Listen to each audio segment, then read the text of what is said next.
My name is Sam Vaknin, and I'm the author of Malignant Self-Love, Narcissism Revisited. The lifestyle involves sexual acts performed by more than two participants, whether in the same space or separately. The lifestyle is also known as swinging, wife or spouse sharing or swapping, group sex, and where multiple people interact with a single person, gang-banging. Swinging can be soft, engaging in sexual activity with one's own intimate partner, but in the presence of others, or hard, having sex not with one's spouse or mate. The psychological background to such unusual pursuits is not clear and has never been studied or established in depth. Still, thousands of online chats between active and wannabe adherents and fans in various forums reveal 10 psychodynamic strands. 1. Latent and overt bisexuality and homosexuality.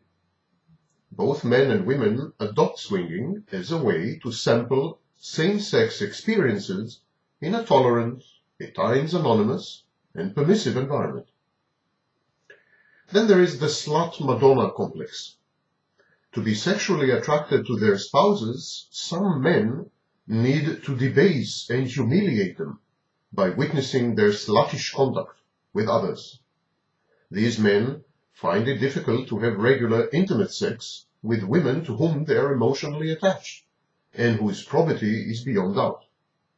Sex is dirty in their minds. It is demeaning and should be mechanical, the preserve of whorish and promiscuous partners. Voyeurism and exhibitionism are both rampant and satisfied by swinging.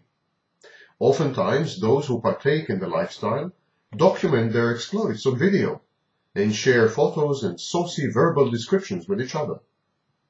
Amateur porn and public sex, known as dogging, are fixtures of swinging. Then there is the issue of vicarious gratification. Cuckolds are typically male swingers who masturbate to the sight of their partner having sex with another, usually without actually joining the fray. They derive gratification from and are sexually aroused by the evident pleasure experienced by their significant other with another person. Her vocalizations, body language, body fluids, enraptured movements, and orgasm and abandon. Masochism is a prime motive for a minority of swingers. They relish in their own agony as they watch their spouse hooking up with others. Feelings of envy, pain, anxiety, a sense of humiliation, an overpowering feeling of worthlessness and inadequacy, sinfulness, debauchery, depravity, and decadence all conspire to thrill the masochist and delight him. Swinging is also a form of legitimized cheating.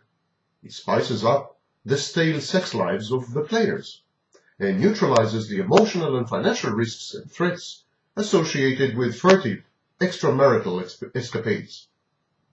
Many swingers adopt the lifestyle in order to alleviate boredom, counter routine, feel desirable and attractive again, learn new techniques, and cope with discrepancies in sex drive. They insist, swinging saved my marriage.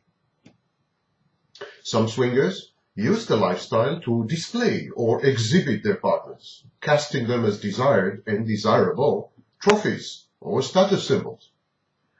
Others present may sexually sample my wife, but never own her, says the swinger.